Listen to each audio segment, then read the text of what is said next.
was your for your mama, Joa, Mama Quabe, Brasso, so Mamunia Maudo Bison, Samoa, Yababa, and you may yaba, not yet the someone, some dosso, not posso, any. And a man penning and other than Quaku watch him at the property in Tia, not by a just a glimmy housing project, no, a go on moi, and no dear Saka for moi, or Mokaku see a damn for a de Esipukia Bontenso. A Fisamo Bambo swap for your Ambrose, Darines and Trofo, a dinkomobi, a free as once. Yadamba table Mantiabaton Persuasion, and Tetiabatos on performance, some Jeff Apono just say, and the MPP in Penninfoa, I want Persuano Soya, Yatre, Adaya, or Mudisi, or Mompeno. Boko Santa Mrasabajane, Efraseya, O2 and a Mobia budget. Ya Titis are some for Frobia, see our mamma, Miss Cecilia Branda Pa, the fee, near dear someone. Yenuano Sompa 98.9, one Yamame, Madame Usubana, Edin Komobia, or Media Samnadayan. And also for Penny or that field of light air chapel international, a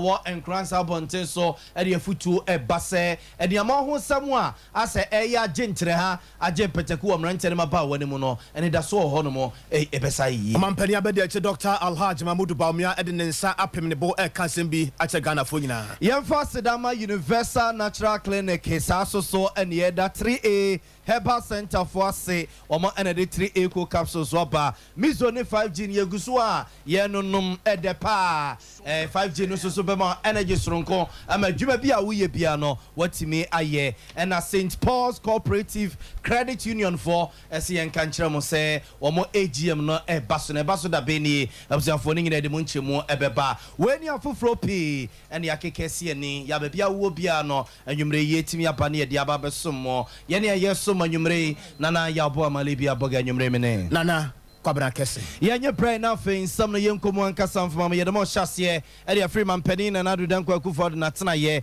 na ene Ghana man pani de aso abofo mu a pokuase abonten so abai eba be hyase na wabro dan be kwasibro ne kan se be 14,000 and na wono mo ekwakosie e pokuase abonten so a wo ma to den se national affordable housing project ya man pani na nadu dan kwaku for ya mamre ne amane e de aso abofo mu a wono mo eba be hyase aba be ye ho adwuma na man Chirima the crop potia, SCNT, Sagleme housing project, no, not by Antimi, ne, or the Asa Bofomwa, one more AC for fro, or Pokiasia Bonte, so say, Sika Babe here, and Sana, Sagleme housing project, no Matimi, no, and a number $68 million. That's Sikano, somebody Sifufra, and Quebecwa, and a man, and I'm so, among Motra Sekikan, MSC, no, Wama Ajiatum, Sabani and Crancrane Baba Tokase, no more Akabum, no more Sia Dan Pinoir. E de gupo kiase bonte so be ye na dan ne bo beba fom ama mranche de maba wa afi na omusi so abobra no omanya baby de omuti atoma mpani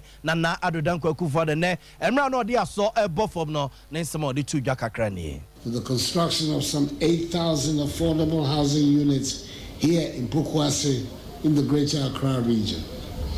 This project stands as a further testament to the Akufo-Addo government's unwavering commitment to address the pressing housing needs of hard-working Ghanaians in our nation. Vision of the tradition from which my government and party, the New Patriotic Party, is born, rooted in the philosophy so eloquently espoused by one of the legendary founders of this tradition, the doyen of Ghanaian politics, the immemorial Dr. Joseph Boachidankwa, which, quote, seeks to liberate the energies of the people, the growth of a property-owning democracy in this land, with right to life, freedom, and justice as the principles to which the government and laws of the land should be dedicated in order specifically to enrich life,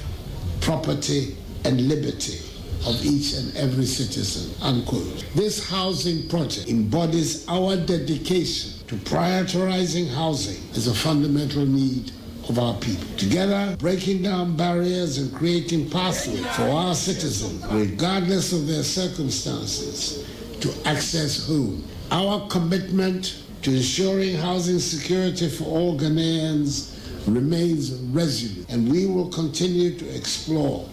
innovative approaches to meet the diverse needs of the Ghanaian people. Nime, ladies and gentlemen, Ghana's urban population currently stands at an estimated 58% of the population, with an urbanization rate of 3.3%. These figures highlight the pressing issue of housing, which has become a critical developmental challenge for our nation. Statistics show that only a meager 5% of our population can acquire homes without assistance, while 60% require support facilitated by the state to access housing. The remaining 35% of our population will not be able to access homes, even with government subsidies. The support required by households falling into the 60% bracket comes in the form of supportive subsidies and policies and competitively priced mortgages. In recognition of this, government has designed its sustainable framework aimed at enhancing housing delivery in the country. I was on for Penny and I don't go for the attending can away and red na odia sobo for Mupukiasia Bonten so na national affordable housing project no wadama ashasie na oma brada be 14,000 a day a gupukiasia bonten so ningina ye aban ene ankrankra na kabum no mo etusa na monwe na eno ache no soafo a ohwe adwuma ye ene adansie hu nsensem honorable Francis Asensubuachi esoso ekire saban no sa adwuma die wei omo ede omani bedi ekire pa efre na omo de aso abofom ya omo eba be foundation ekusi so mo bewie no aban ene bedi ekire na nyina esa beye na bote abande esi nani so semrante ne maba wa benya dan a ne bo no wofom no mo anya ba bi di omuti ato ebewie peyo entia honorable Francis Asensubuachi ono susu ne nchima wa de ma ye eni led to the development of a revised framework which consists of two parts, the supply side and the demand side. On the supply side, government will provide free unencumbered land and associated infrastructure, after which the private sector will be invited to construct the housing units for its subsequent sale at an agreed selling price. And I must add that as far as this project is concerned, anybody who wants to buy one will not come to the ministry, but will go to the private sector developers where they will engage with them and buy. Government role here is to facilitate, provide a framework, assist and inspire. On the demand side, the government, through the National Home Ownership Fund under the Ministry of Finance, will provide subsidized mortgages for some of the completed housing projects. And on this, my colleague, Honorable Amin Nanta Adam, has dealt with it extensively. Additionally, the Ministry of Works and Housing, along with developers, have extensively engaged the various trade unions who have agreed to purchase the housing units. This strategic collaboration will help to ensure a steady demand for the housing units, which should contribute to the overall success of the program. Drawing from the valuable lessons of the past, we have conducted a thorough project appraisal encompassing legal, economic, environmental, traffic, social, financial, and technical analysis, among others. This culminated in the project feasibility studies report, which was reviewed and approved by a panel of experts assembled by the Ministry of Finance. Additionally, a well-thought-out master plan has been developed to ensure a seamless integration of this project with the neighboring communities, fostering harmonious coexistence for their collective benefit. I was on for ye Mraswe Jenny or Mraswe Fima this year war Bantima Baton Persia so no cronwa SRC or Swafwa or where a Jumaye any Adansi Hunsensum Honorable Francis Asensubuachi and the attending can Natana ye and I said Jumedia we ya and a man penny and another Danko for the Asobo for moi or the Monchassier I see a dime bear 14,000 O Pukiasia Bontensono or no Natana and I do a money ebedietri and an obo bosom faswa and the bebro mayi and the omania abedia or more edibedietri sebeye na ebewie pay on an obo bosoka credit. A fish and bamboo swap for Era Ambrose Darin and then some draw for 18 come never and I will be in some so sabaya Ghana for in Abahun Samoa a course of Braya Desekai Eka and Moonwatch near whom at the Kodia Potia a coon Yenua Bema Salawadin Silla. Now no moon or there two dry and then some no what church Mose Sadia and Pennyphony doctors in a 1 year Nipan Bian Huajuma and the Bedano no assembly teachers or noa. And the Tumika Odinity Ecopim first you be a na a office a brand up process for a bahono no one Casancasa or Jane at the Agenda Caramqua and to weigh a and some of the Magana Fuina na Yentia Brana or then Samno etuja. Conducted the operation with Sladi, now released from other people at the criminal hideout and attempted to to escape upon seeing the police. The police chased them and later arrested Slahaddin 13 others. He was handcuffed by the arresting officers and was later released to go when he showed signs of sickness. The officers alleged that the disease while running away hit himself against a wall and fell down. On 24th July 2023, a post-mortem examination was conducted on the body by Dr. Ernest Wachi of the Confirmatory Teaching Hospital, who gave the verbal cause of death as massive hemoperitoneal blood in the abdominal cavity, splenic rupture, and blunt force trauma. In line with the Islamic tradition,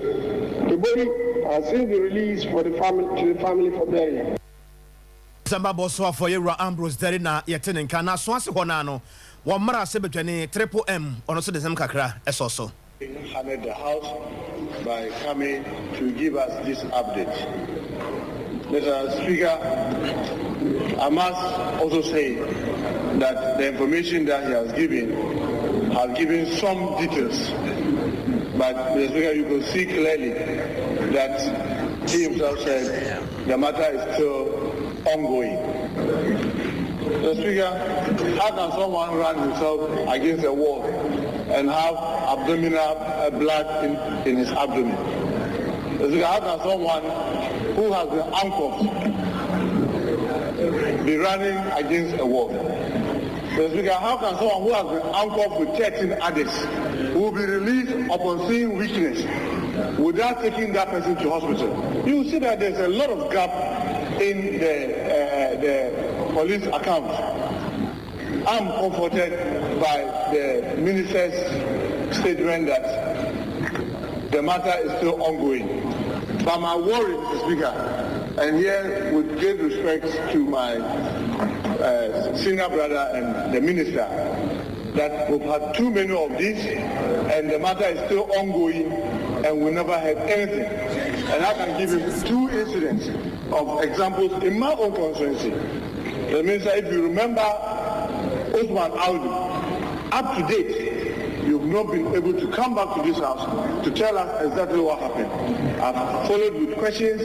We keep saying that it's ongoing. You remember the Zongo 7?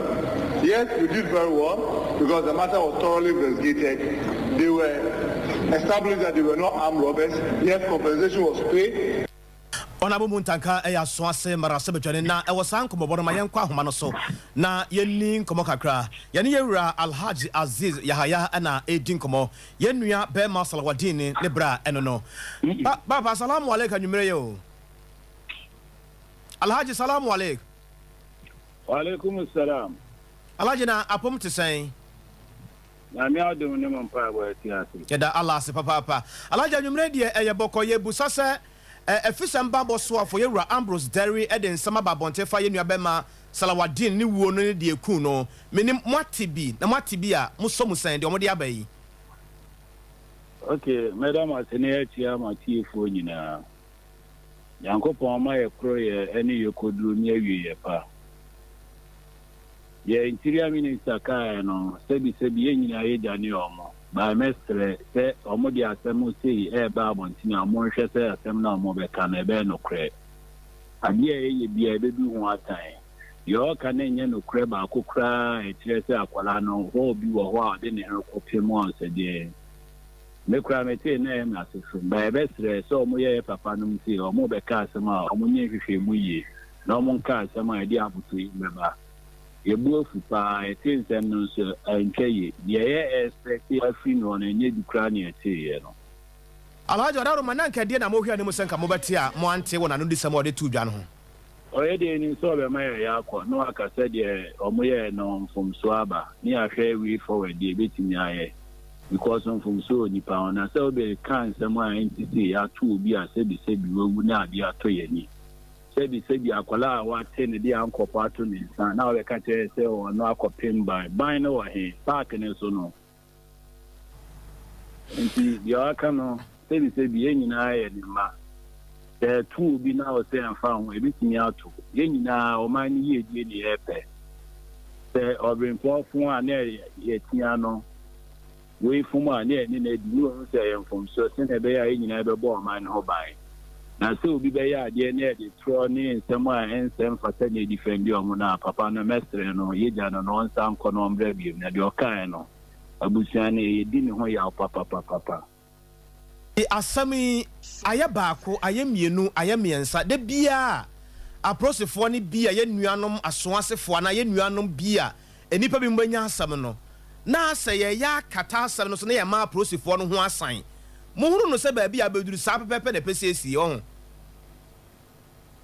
e ba do se wadaro ma mi busa sa asam yimpempi no ya na ye tate ye ta hunu bi ye ta kenkan bi se aprosefo ne timamofo no nya asam a About some penny for na babontina se no mo ka bi e de ma process adwumako se ba ya mo ho betimi asan ne ye tie sesi ane de abeto dwa sesi ano wo hwa sa bi pepepe ne pesa sensi wo ho eno ebi na mo gusu ye na ba de me kan se emre ye ndi nka so ebi ande atu obi etina onim de ebeto no enti e pe o mai pa ni a press bi a se de atentene ne eto de bia I think that you need a video no entry by winning so Yawaka no crash na amen so a quite beer be fast so be no crebe dead no ye be fast so Alaji ebre a omo de sekan e kan no wie ya omo kan de ekun no wadaro ma omo kan bibi kakra kire mo na oh ye de nya ni ntiesa akwa no mabo no ana me o FM so because you see an answer and throw na wood in obesa copy bibia be different in ho a minim by say boma to bi so a say o say you trafa say o kopim bo on fin de bu say wenimu na ego 3 enti ne fin no kwa no de kopim ho a interior minister wa ya de mu by okokruko na be train to me na mura muntaka mubarak kwa no wo kase asam na se e kire na adwen kakra menim asam ba e muntaka kan bi de mamopa matene nsam a wo kan mra se bedwam no muntaka oye ja ana sebi oye na famu de se eja enye so o ka dia ma incident ni si otu ho ana mo otu bofo no aba ho mbe hu de si ye ba me wan wa se interior minister kasa asem to be honest. Alhaji salamu alaikum. Alhaji Aziz Yahaya ene ye nuabe ma Salawadin Shila ni nuabe ma ensam a omde atudwa no omkere se asam no osomu a enye ye awusan for yen fam free aso ase abaton pesu aso ne yen to aso fam nko ye ma me chief justice ma me get through tokono na tena ye na Gimpa law faculty for na di dwuma bi ama baton safra ye ma me get through tokono se wakwakoy oba pani a o my god ne atentene ne ho nsensema hwesuwe on frɛ no mo nyamo metachiri na o masi bibi mfa nkyere wunum ne nyina so eya hobo a yatemu afoi eye de akwakwaji o ma homie ye kwasi bronika ne se legal vacation no entete eche se ene na ehase na ma me get through tokono de tudwa se o sa judge for ne kwakwaji o ma homede na nso nya court nyina na o mbatutum kakra bi wo honom a omo ebiebie ama judge fo ne binom akwa se bia asem bi ba na putuprum ho be yan se court a se beye na ombenya judge fo mbe kutekutemu de ama se beye na enkofo hobia emanu akire ono de kokobo magana yatemu afo ni nyina se sa wo ye judge ni na se asem wo court na se bia ya bodwa wo baabi na se bra na be kasa fa atentire na won sensemo na se wo ka ko bibi e de fa asem no ho na moa Emma atentene ne entumpone a wonde obeka ne se watomra na se ne obi a eye saade ne bi a kwasi brone ka ne se contempt eche no o se o judge ni ana so temuafo a asemo court a obeka sade afa ho no wo ya no entempara o se bona bomo ye de begina court na mra ene ne di ma me get to talk no na nsemo de tudwamra na game pampanimfo wo mo edi omudwuma e won krapompene mantem a wo koye ene ne munyamo ekota ekire ni. A judge shall be reticent about cases pending in any court. If we could haul an individual before court for contempt of court for discussing a case in court, then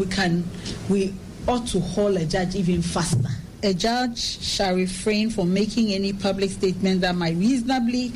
be expected to affect the outcome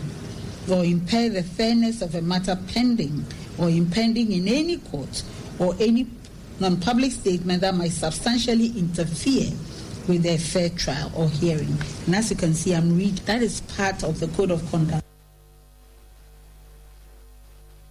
I was your former may get to talk on no a penny or show my gun ya tentin and hons and some so Nagina ye enra Jumedia Cassia a coso our gempa or law faculty honomo and okoy or the sansemi and the kukubui and magana ya jejefuna enra or mino akohoma bosikana feeding fin Freddy and or my son a hero keno foriata and about 2 years in Ghana for you and him nanusiano and this among your kuna frasia or bonimunto crucia Ghana Marasaba Jamua about the Koya Hesika some and to young some so penny bakwa with Dimu Akotino Tiamu Yepa and when this among kuni Dimu where Marasaba de Ma this year Woboko Santa Yura Isaac Adongo and a cousin or say a Wuratin Yankopon. Now we're party attend to Bempa and a chance had you attend to Bempa then Ra Ikotian. I wish that I have an economy to praise. I would have wished that the finance minister had managed this economy so well that I would be clapping for him. But yesterday he came and sang funeral service. As a matter of fact, when he finished reading, it was clear he was reading the tribute of a dead economy. And you want me not to say it? Mr. Speaker, the dead economy and the features that he described here yesterday was that this is an economy that at the end half year June was growing at 4.2%, but it will end the year at 1.5%. Why is he going to put it in reverse here? That he will move an economy from 4.2% growth in June to 1.5% growth in the end of the year. It's has to clap for him. Unless a negative. That is a reverse year. Is that the only year he knows? That's the way he read the economy. Mr. Speaker, the man says that interest rates have moderated. Meanwhile, just 2 days ago, his governor increased the policy rate to 30%. This is not lending rate. The policy rate has just increased to 30%. Mr. Speaker, inflation, 42.5%. Clearly, these are features of a dead economy. Mr. Speaker, depreciation of the currency was negative 29.9% as per June. Mr. Speaker, he says that by the end of this year, his net international reserve will cover less than 1 month, 0.8 months. But Speaker, he says reserve money is 58 billion, but the governor of the central bank, through his own audited account, says that he registered negative reserve of 70 billion. You are reading a media budget when your entire reserve has disappeared. Boko Central Mrasaba Janira Isaac Adongo na yetene kanana no si ya no oswafo abedi akire ya ohwesi kasam ne ho ntoto ya nsam so ya maame abana osei ono so de nsam kakra e man sam twofo. They don't have that capital and continue to support the government. That is important. And it's not okay to sit here and run down your government. This is where we belong. This is where we are. And together we will win. Mr. Speaker, I just want to say that we have seen a turnaround. We have seen a turnaround. This is because December 2022, we all saw what happened. Inflation had gone up, and even in November, the cedi had depreciated against the major foreign currencies by 54.1%. And things were really there. But as we speak now, Mr. Speaker, we have been able to stem the tide. We have been able to stem the tide because of the PCPEC program that we have put in place. And the objective of the program, Mr. Speaker, first, is to make sure we stabilize the macroeconomics. We try as much as possible to bring our debt to a sustainable level. And also, all of us here, including the children here, to make sure government continues to support the education, the health sector, and make sure that nobody is left behind. Mr. Speaker, this is what has caused that turnaround, and we are hoping that by the end of the year, we will be able to do more, and together we will have a story to tell. Yamame Abana Osei Asare Ayo Swafo Abedi Akira Ohesikasem and Ntoto Yahun Samso. Yet was so near the Marco Sono Kogo and Pipi Amanuku, Natana, Mamma to Yasen Pipi Amanuku, Yahoo Baka Kotuaba, Aqua Penia, on the Behim Frank Adiama party, and Mra Ghana for Yebob and Yakwa Kotuaba 2024 elections. No, Nasa Batuanwa, and Pipi Amanuku, Babo, Huno Makwakoton, and I'm so, and my national chairman, or that MPP Amanuku, and when I am some Jeffo in Shiamo, and then some Jeffo to my Kakra, our MPP Amanuku, Natana, Cassia, one crap on Penamantemo, a salam dawa upon Tenso Mende, so yeah, MPP Amanuku, ba. na oji hu di se wo ye party ne ba okuta nkrata ene wa cheche mu diu so a wo se wutua abrekura wo se wokokotua no na baby kura wo se wokokotua de ma party no ene openi Steven Ayensu ntimu a wo ye national chairman de MPP amanyuku no wabobo sane ma no so nyina e de akire kuma ne yenkokotie se ne osi cheche nsemu fae headquarters no the headquarters namo 16 regions ni nyina manta ni nyina so party ni wo and sana constituency bia so party no e wo na yentimi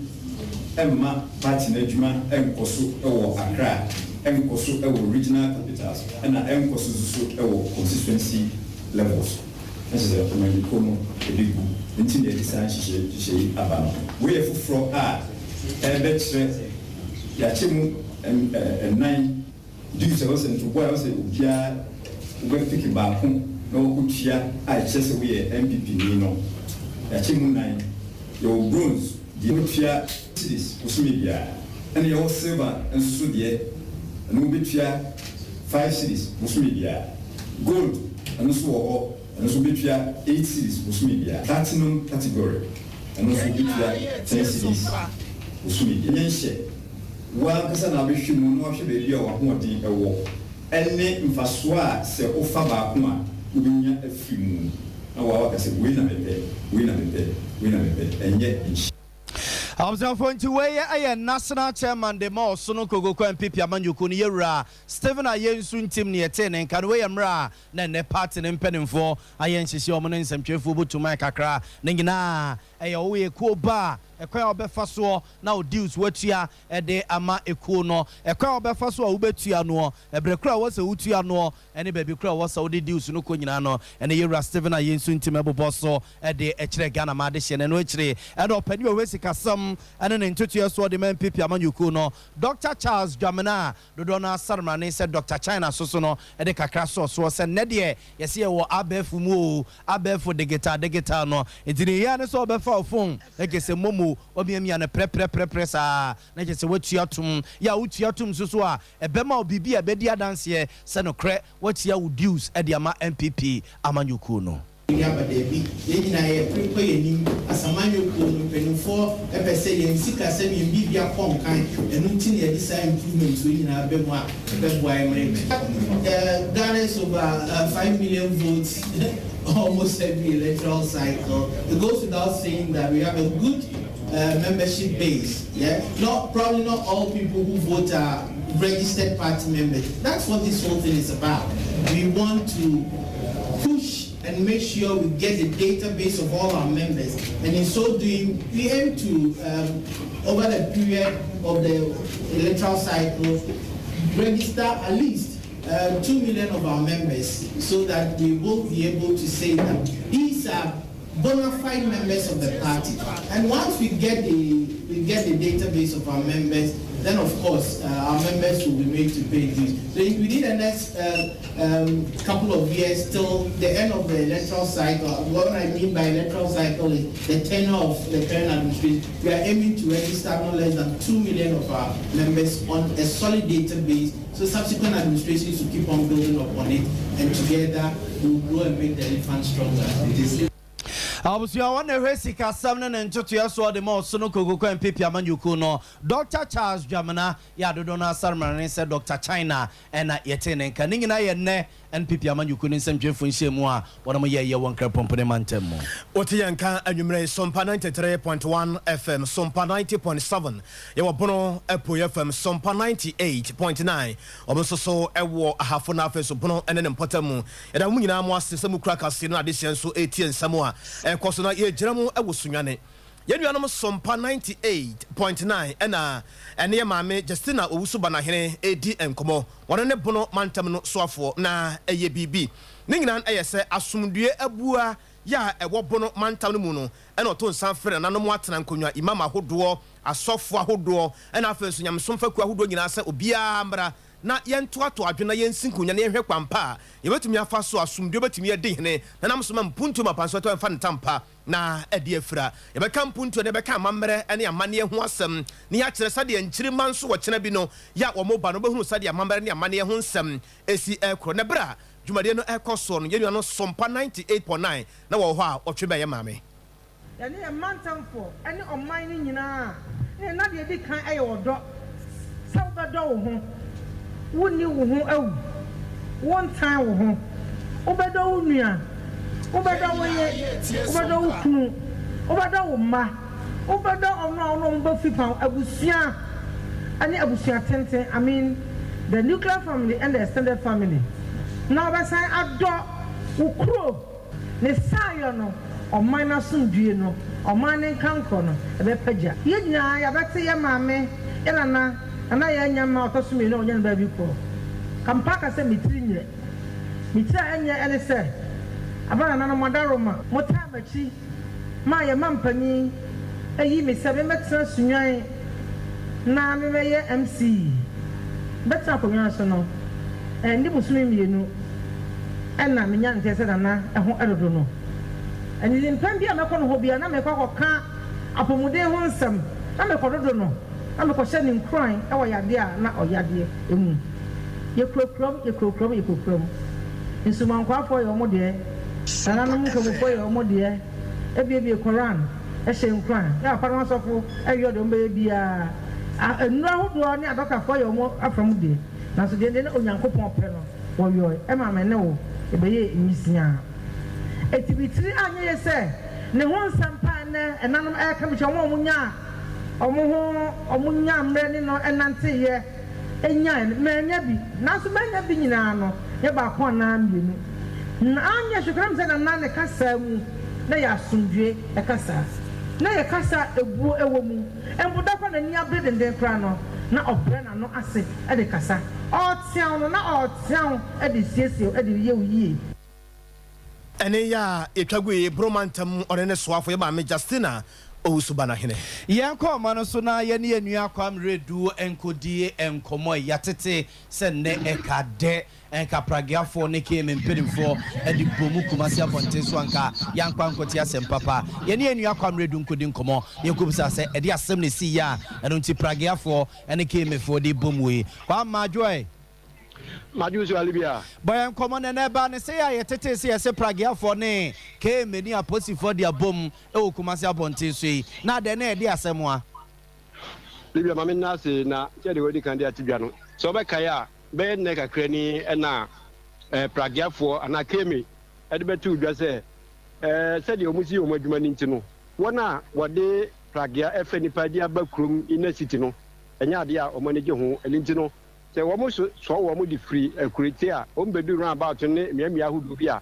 womo de baabi ama womo se ombedu ho anya ade se womo tra no mo bakrum be adwuma se de ntie no enam so ma prageefo so yomo adwen se womo de nkotosira be sere keme esan se womo amakrum ama ye adwuma ene wona wo free miamia aba no ade ha adwen yi pa nti no womo be sere na anumu na kenkan so akopem se ene de no hwa enu ampo keme keka womo kakra say asam na omo di tudwa no omo pese omo tu ho na mo na ye adwuma say pragiafo no de omo ye ne odwuntwu na omo de ba eni nti no enam so ma ena no pay so obehwe ufiri so amra about ekokejeti a entwenom ho ma utumi wura ho de kopie race course no eho ena no pay kemefo be boy say asam a waka kire omo dada no ene de omo tu ho na mo eni nti nya de omo be prama pragiafo no atumi ewuram anaso omo de omo pragia no edi akone be se de a omo di kan adi atudwa no anu nam sima pragiafo no yoma adwen se omo nche ase enam sima omo ne kemefo no adi huru so nya asam ketwa me ne senka wo ha na odi wani hwa na nkenya asam ketwa nam sima kemefo no so amra wo ho ase kura san se omo hu se kumase no omo ne kuta tumi ni nche se omo fra reinforcement ma ombebo wo mo enam sima omo ankasa ebra pragiafo so ekeka wo mo no omo di tie ni no omo so ya kire omo tumi ankasa nti enam sima emu nipa bebe sia de kemefo ntumi achichire wo mo di mu be nan eba so police station emu mienu so ye de wo ko Kumasi Central police station ho anu na so afide etriga ma pragiafo se ane mentim ho asekura ne nya ba wie de ne benya ba ane behwe we kan de he ane ma afi free police fo a wo so eba mu bie na ebra ko ba sa no na se enya som kitwa kura bra we ni kan no na mini esa wo behwe se de na police fo mpo ba ye echi no na pragiafo yi mentija ade kwan mu nyina fa afide kwan no wo mo na mfrim eni ti se nya ahoɔden ya police fo ndi fi akire de ba ya na nka kwan ne deɛ swame etu kɔgye tian deɛ ɛkwan ne nyina si a ne twe a sɛ nya deɛ atumi ɛma wɔ bi a ɔno wɔtwuma akɔ no baabi kwan no bɛnya kwan ɛma ɛnam so ma yɛne ɔmo didi nkɔn na ɔmo kyerɛ ɔmo yɛ odie na ɔhwɛ a sɛdeɛ nam asi kɔ no Libya ɛnam so ma mponsiantwerɛfoɔ a ne yɛgyina nyina hɔ no bi no ɛberɛ a asoɔden ba a wɔn mu a na ɔmo mpɛ sɛ ɔmo bɛfiri kwan no mu no yɛmu bi a ne yɛgyina hɔ yɛ interview no sɛ yɛnnua baako a ɔyɛ nsɛntwene deɛ ɛberɛ a polisifoɔ no de ahoɔherɛ ne ahoɔden so ɛpam wɔn afiri hɔ no abaa ne baako bi n'akyi yiram na kyerɛ sɛ ɔpatafoɔ koraa agye aba yɛn nsɛntwerɛfoɔ agyina hɔ no sɛ yɛahwɛ nkora no yɛyɛ agye aba no bi ɛnam so ma yɛne wɔn a pragiafoɔ no bi adi nkɔmmɔ ma ɔmo so kyerɛ ɔmo yɛ odi a akɔfa wɔ no nyinaa de aba Libya meɛnkɔtie sɛdeɛ a ɔmo so de ɔmo nsɛm no atu dwa mimi kipra ya no mimi ngina faako ye ngina faako elodu omo gina omo ye ejima elo ekosu gosulo kuma se ha pa ayeto na ofi Dr. Mensa eba otumfo round about a tro gina ho ekwan no omo sigwa no omo asikwai baako nti aka baako no munam so yoko eko yo ba eba omo sa di stage no ye lori banana kembe for ebe stop we so omo maye mfa nipa enko otumfo enko edum ana yesi ayeye adwuma no so ayeye edum se yanko adwuma no agu kwala ni bi frɛ yɛn sɛ kemefo esikwan ɔmo mpene ma pragiafo enye den enwuram ti eduru ɔno na asɛ kemi ne pragiafo no nso no ayɛ akasakasa ama tempest abafom ti no pragiafo no overcome kemefo na ɔmo frɛ reinforcement so I'm a division we say police command any central and mobile to mobile and say police for the asundue no omo ebae omo bae so no asundue mu you know omo timi ka say my year adwuma ye na echi praja for na yi ti praja di sa na me so me kan ba ya dan inshallah say ya dan ya nipa ba ko afọ ono na me ka sisi ano inshallah ya be ko office because ya dan ya omo di nipa ko nte say ya ko ko di wo mo 64 na dis asam na ba omo na dis boabo sika ko ma ka me so mo pam ye say my year adwuma ba kuru sa na omo kan no onto na ya soso ya mpese taxi be wura ha no mo anya police frontier kan ya ma taxi wura ha ya dia kuro nso nya omo dia na omo ka say my year adwuma kan na da ya dia wo kuro nso nya omo dia na omo ka say my year adwuma otufo ana betima ka say my year adwuma kuro ono kra wan kan police fund ana ya say omo ka kra na omo kan na mo kan me fo na omo ka say my year adwuma mo so na mo dia sika che wo bia na mo dia sika so e che wo bia Abusafo nti weye nua kwameredu ene yete ne nka ne ntie ne Kumasi Metropolitan Assembly mpenimfo sembe ka hye ne so abemre kakra ne ena omde krata ba bonte se efiti enadua yi kono wo mo emma kwan emma pragiafo no enwura Kumasi Central Business District no ento mo ka ne se Kumasi Central Business District ya na je se edum kegetia ene ne Central Market ne mpotemo no wo mo emma pragiafo no enko enkokura ho eno ne na ahya se ye adwuma no a ewi ase na kikira bam no a pragiafo so no che so munim se taxi for no a na akwadu omo nkonkonsa a kire kemefo enam so ama kemefo ye omo sane ntom so no omo si kwan se so omo so anko no mu de a enya de atazi fo no be ma kwan omo makobi abusua ewi ase na wo sa posifo ebam no ye ne de kire ye be frato bia ne yemfa enkame no omampani abadi ache Dr. Alhaj Mahmoud Baumia akopiem ewo mfimfiri mantamu commander Edina Egwafo Abrem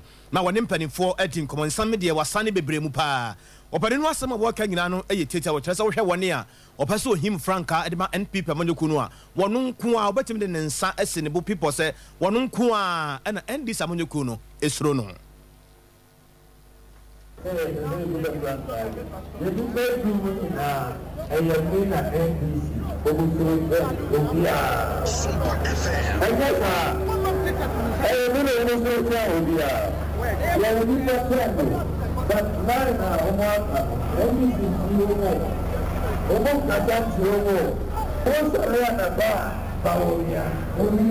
Paulia, Anayua, Paulia, Omoso Daya, Paulia, Hallelujah, Paulia, how much is Hallelujah, Paulia, coming to the Momamo, coming to the Momamo. Conclude, and 3 strongholds in the south, both northern and Zongo communities in the south. And yes, and if you follow through, campaign, since 1992, one message no and change. Mpani abedi Dr. Alhaj Mahmoud Baumia na yetene nka oma nanso ho a wosan eka bi edefa ne nuanu a ono mu gina ne ho.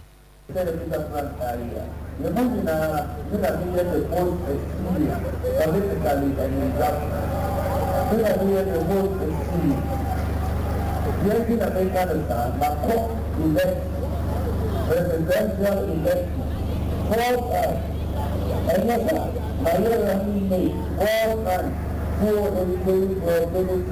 2020. The last 4 elections. It's not that uniform. I know the ground. We got up for campaign. 4 elections. They didn't win enough. Okay. Dr. Baumia and Sayan Ohio, 2008, we got about 2008. My baby running the 4 elections, 16 years. My baby vice president, 2 times. This is my master. My piece of work, 4 about that. Omampani abadi Dr. Alhaj Mahmoud Baumia ana yetene nka dwumade no ase no na yewura Frederick Opare ansa brebi atwa no yemraso jone de ma dese ya ewo su ena afenso yewura kofo abreso kra no na oyosoafo abadi a ohwe enkitahudie hu nsam so ono so asem ni program out here gusu ka ho 108 constituencies na yewura we across the country the same message and odema Obia and we crowd Abba so Abia Yakobia no. That's the kind of crowd that Opuli. You just heard during the introduction the Zongo community Awaha Obia from Zamamafo group Awaha Obia from Omotese Obano Omwankasa Abba. And then the case in is the star and economy Abato and so Sapa Pepe and Becono. Say Yaya crowd say even breaking 8 the dia. Now at the free being see that no, and no, that say as that to me, why am I didn't see that if I say that to me, actually, you'll be a why demonstrate say your mind is or be protected public person, and our own money also above the ordinary citizens. Yeah, you're not me, I said, said that I'm making. Impose a ball or bus, one out road to maybe a boy, you do maybe a speed ramp. Ukita Land Cruiser and Kapapa na wafasu we you trim break you reasonable call from the public it is a quite ya you feel it said the general public it feel it if delegates who see me now to Obama Dr. Baumia who say to Obama onipa oba and komodia oni omanfodi for how that omanfo so afani nyina mu bi onim kwan so obeboa atumi afaso ayefi omanfo so Frederick Opariansa. I'm for Gusu the Mujino Sonoko go and Pipi Amanyuko Natana yen Yemfamon free Dr. Alhaji Mahmoud Baumia Pro Boom Yemfamon Kwa Tebu Mantain Abattoir and Pesiasu and Pipi Amanyuko ni demo Nebusienne and Pipi Amanyuko Chita for a war at Tebu Mantia Abaton Pesiasu Tisi Montreso Udmaya Yetra Cassie Eddie Tiaman Penin and Adu Denko for ne Kratia, what in about Tebu Mantia Abaton Pesiaso so may DC say or more catch them and penny praying ye pray for say ura no netina enye o me fana de nkwa nyesa wo mo enene de ewukrumo no mo sebeka sene so abemre kakra nie party ne mabinom ekọ eya Tebu Amante Abaton Pesiaso assembly na kache emewi ase no mo ne DC ne de akwako bom ama DC ukura pra ya ye ma no so de ne ba ya sabia ma doctor for ebe pre ne nkwa ede ma no enumu a na party ne ma ka bom aye ye kire wa Tebu e ka kire mampani na adu dan kwaku for de say so mpereto mpenenu a the DC honorable Edward Usu o me fona de enko na onsene krum hono mokra party ne mabinom ensem o mo de tudwane Okay, nanum tom sebeye mfie de ohoni nanu kasa ento party mpanifo anum da we tire se asetre one party mate atebu hano entaye de to subio bibia obebia fa party no hono o involve party over 31 electoral areas ene wa atebu ha on visit ba kokra so okọ ha obia coordinator bia se onim no there ya wom coordinators be share ha senka mo ne na twem koma party nkamum opam mo ya free office they toss you party every MC I disconnected party affiliates ni nyina sesi amika say enyango wayan sema amika otibi radio so NDC for the defend no NDC for ati communication kaba and they defend MC ampa wait say on NDC for any MC and the kon nakrana bia be koso a enkoye ma party no na wate ho de man NDC for no mo de ye campaign etiaye they toss bio free say yeto aba 2020 ebesi na amika say development bia koso atebu ha Wamayeti or Star FM, any Atobi FM said the IGF and Cronon single handedly. What I come of natural Wahapa said, Ibia on a free set yet to about 2024. We have not seen a single development. Akufado Nanya, she or Kroma, Dabia or say or the IGF and the Juma. After 2020, IGF no Ogusute, then a coordinating director only MC Modeye. Who back crowd table? Canina, for any yeah, at us, Oba Atabu Amanteha, I can't question. Among for aid them, people are losing their businesses. Among for my aid them, a war, a council, and then a coffee buy, photos. And right time for the Atabu program. Among two program, the Atabu is the headquarters of photos. Oba Atabu ha, a higher NDC seats. Yeah, neighboring district, a dra, such a domasi. Also, NDC seats. Ufi asantimanpo you will never see a single photo. I was your phone to way NPP Amanyo company for near Chitafua. One more ewa tebu buamantia baton pesia so or Bruno is mantem no more and they yet rekasia one more yes man penin and adu them kufuado some penetum penenua ne DC honorable Edward Usu one tebri Nadian Fanon Konya obesini krum honomo omo enetena enye na yache no mo ye nyina no omo eden krata ekokoma eya krachefo a omo wo atebubu amanten abato empesua so eye mensini mu opani a won ye municipal coordinating director opani Joseph K Peter wono energy krata no e no hye wonu mo so omo nsem no de aba omo de aba no Osho mo bose obebo akire no de akwa akoma regional minister so no asoma e de akoma mampani Akufo-Addo na ja na mo bi obetu di afa ho no wo mo ehun ne ebeko meya ne sa pepe senya mo pese ebeba ene ya mena na yes no do le o kasano kasamo no kachre ono so na fire je twema ni jesa mesre mo bia famra na nse ni amodi abai me gidi sese ya nanya kopam buaso na komo atre mo ase mesre mo boy monto se the whole world and yes, I was referring to where municipal coordinating director Penny Joseph K Peter and at Yeten and Kano. Yeah, ono na ya bankrachie ya wo hwechire ye bibia ukomensi mu hono mu a e watebubu amantia baton pesu asobro insimantem no mo MPP amanyuku enempeni nkokora mere wa ubia omuso mu DC omne netena enye yi mampeni Akufo-Addo omefa na ade enko ena no pe bra o mahen ye odubu achetra ase wade ache bia adwumadie no so no ensampi ena ekoso ne nyina no ye maame Cecilia Abranda pa ni fie hu nsensam ani sika ayira de yakohunu ani ya kire nsam bebre na wodi nkomo e de fa ho bobaka na mo asane nso abetodwa se na Kwasi Esan ya wotoso mienu ya eye ye nua beman ne ho kani ene Irene cancer na ono na ensam no abetodwa bebre e kire se sade ensam no si fifire kire e ba na sika bi wa ha sika no wode fa ha na ye se na ensam de bebre na no pai o mahi odubu achi ene maame ni dinkomo busa na se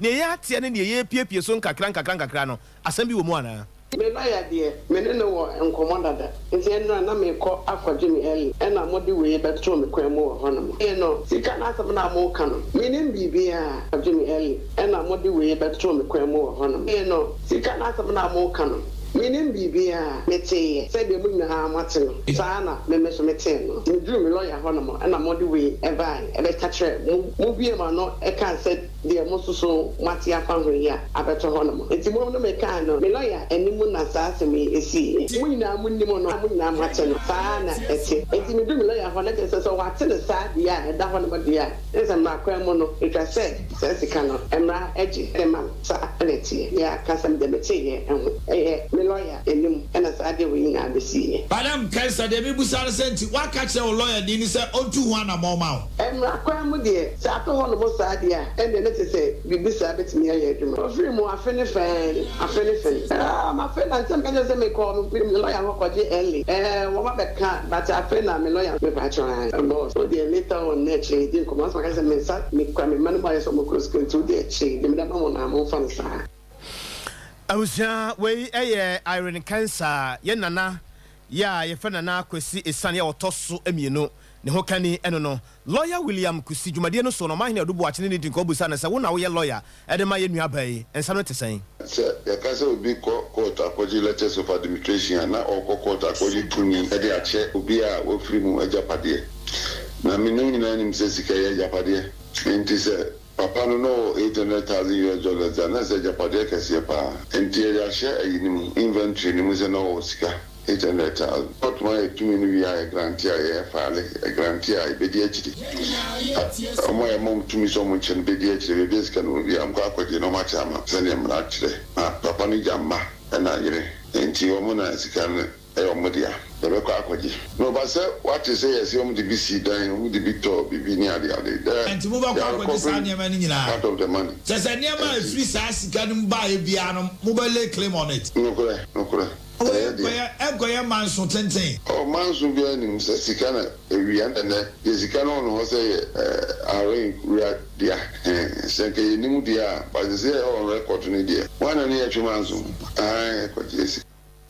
Lawyer William Kusi orona ejiramu edema yenuaba iron cancer na enanopai ade ache badwumade no so no mahene odubo ache na edisa nkomoyi na guta mpanin for cheso so for esikasa no ntoto yeso media budget review no de betudwa enu ada no mo de anse da anyo omwonwa pe se omo ene ni siaye no mo do omo hi asem to nanim na okomra speje fiem ensem no mo bobo so de kire no emufu abie ni hono mo a epie ni media budget review no mo kire se anse da anyo omwonwa bia so peninu kra ka kire wo no se sa media budget review we no a wode komra speje fiem hono no enya de a wo kwa akogi sika bi enya de ode mra foforo bi ekọ enya de agana fo eba betu ato foforo bia eye nkonta ene wo kwa kobudi kire gana ma de hyenemum so don for ye adom na se wo ye budget foforo November ene ko December de mu a eho ena sansem ye o mabebo so de akire no wode be hyemu ama agedefo wan ha wo no kakra Openi Clement Boatia wono ene vice president da Ghana Union of Traders Association ano ene ne edi nkoma wode sansem ye to yanim 200,000 and I won't so untua bi kura then so sa 3 categories of selling pay yenyina ye wo marketing obaduma won wo ho uko asafo market sankofui wo uba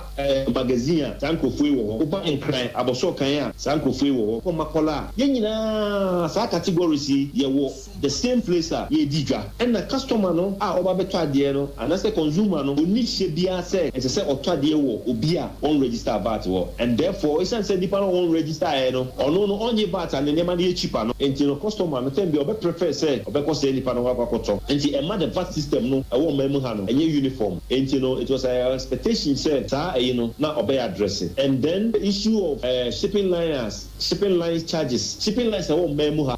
charges I won't charge no linear I was so because we share the percentage of the shipping line charges what the total clearing charges more is about 4 to 5%. Now Ghana within the sub region na yedie ewo high oko baby to say low porter is about 1%. Oka policy rate increase here so ewo the lending rate yɛkɔ banks no ɛkɔkɔbɔ besia nti these are expectations na yɛ expect sɛ ɔsoafoɔ no ɔbɛ address na nyame nkyɛ adom last week Wednesday no ɛna ɔyi invite yɛn nti ɔyi invite yɛn no yɛkɔkɔ hyia ɛma yɛde saa our grievances and our expectations yi ɛnyina to n'anim na no ma yɛte aseɛ sɛ this media budget here ɔbɛ present yi ɔno koraa no ɔmɛ ask for any supplementary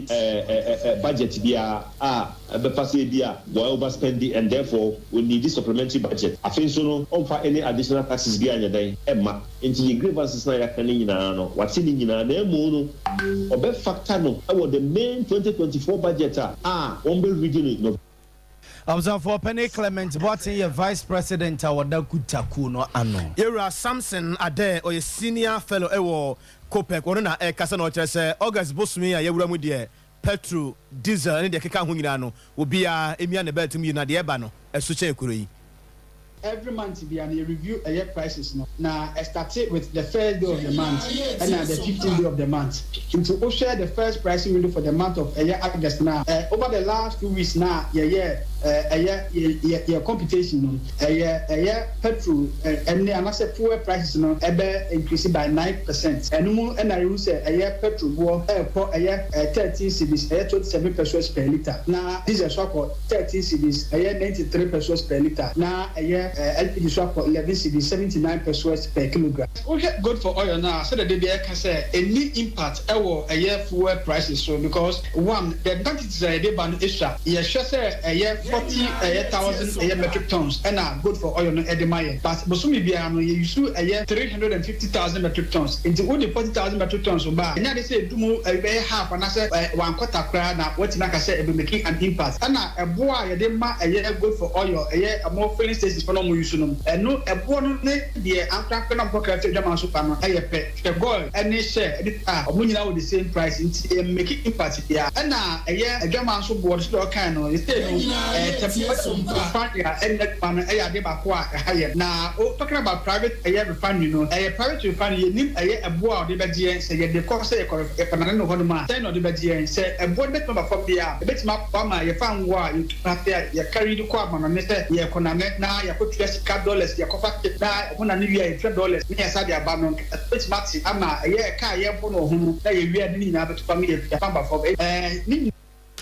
Yera Samson Ade senior research fellow ewo Kopek na yetenen kan na also for penny order a field light chapel international no ewo enkransa apostle Solomon Obey Afari and oye ne say nansay yamrantie ne ababawa eni a etre ne nto ani amon semo a ase eya gensemo wo mayimu no yentimi nkase yamrantie ne mabawa ne nko ne paninye akoda nye chese obi a nisuni ne baya woda na di bia no enseda enye papa bia ja wo hwe ne e course na anu ada wade sada college abonten so a na akwakoya rehosem na apostle chese ne da so onsan ene da so e honom se yetoto ya ntutu ye na chese asore ne soso e hyase se eniema bi esefata se wo so mo ye no som de nyina tutu na kwa so a ene da so honom se connected honom a na gi esuso yi kwen fa so yetete yen usia pani a se de obesi ni pani akasa se de obesi achi apani se de obesi akasa pani honom se ene sa ne manema no se yakoso ani a kyerɛkyerɛ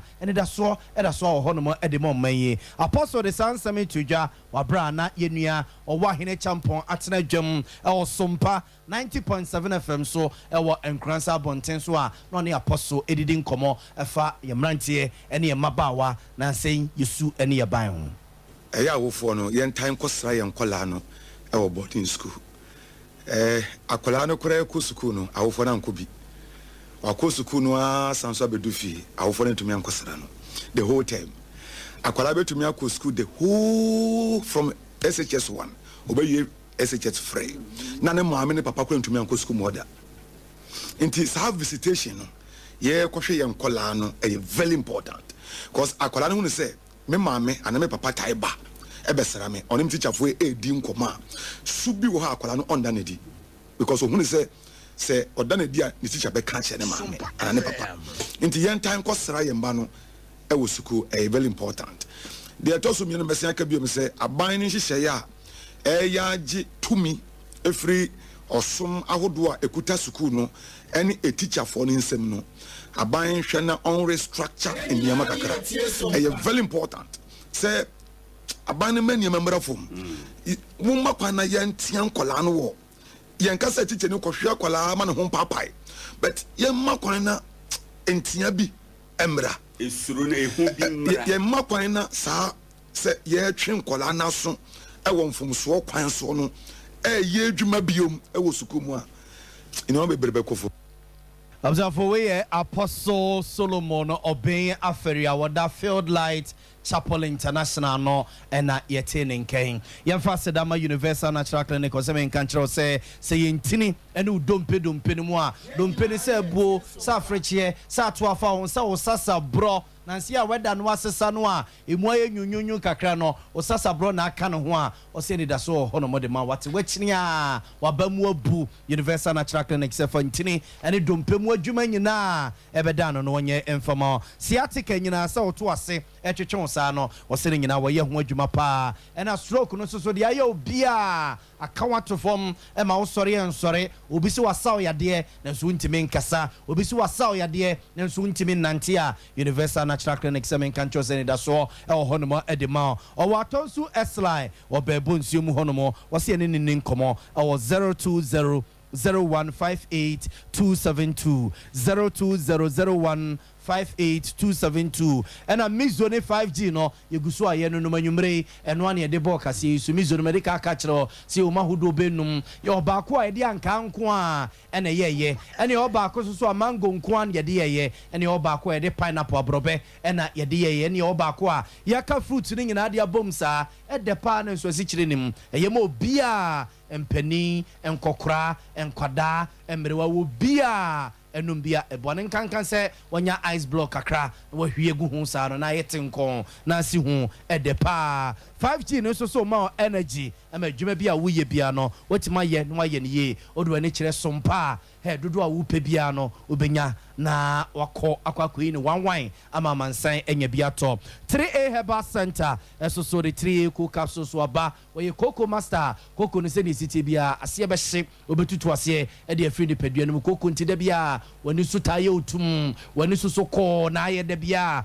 onya 3A cool capsules na no mo a ebebo pa Coco ntide bia ya mu atim Coco ntide bia osisi ya o ya 3A cool capsules and I make come for the amount. Food and Drugs Authority in Pedifragia tum and yena Jaso pharmacy shops a hodo or nature calling a cowbenya biato, Danny hair balo benya biato, Missy hair balo benya biato, and a pedang susuno ubenya bi ato el honum. Fre 0546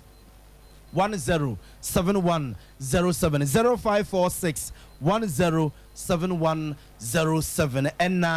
St. Paul's Cooperative Credit Union Limited see Infanto Bank Rafwenim. So don't forget Domwa one more annual general meeting etosoma komako ediononso 27th annual general meeting no e baso or don't forget Domwa August bosumia yeromi neda etoso ensia ena e baso ne baso we adonko pepepe or St. Paul's Anglican ye war a ye amekum St. Paul's Anglican a war amekum assemti a daso a ye credit union opportunity security and service to all credit union opportunity security and service to all and no any assemti a daso enti bank refwa mujetri a war St. Paul's Cooperative Credit Union Limited almost say yenka enchra mo say annual general meeting no AGM no baso odon for ya domwa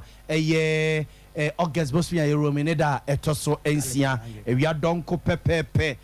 St. Paul's Anglicana amekum abuzia say open komodie bia yenkai ho a no afre telephone number 0249 716351 0249 716351 and 0244 580366 0244 580366 abuzia yemfa kai boyi ensia ne kase ne nyina na yen sorry kwamna yen kwai point ne enkopreko amza for me din de yabo amali bi aboga nwumre mene nana kwabna kese asedan koba production team boy echi doma ba bia wo bia ne timi ba ye ba besom mo yesemfo penny ene yewura sante ye boa Benedict akoso asomwa ene chinchin fidie ne edema yen kukua ene ya agree so no ene taye chi ma nwumre be bia wo bia no etimi ba ye aba besom mo yeda mase ama momunitie ene hwa enya do ye nuaba benese ekua so boy echi dom ya sorry ama kofri na pamfo esum na wono atoaso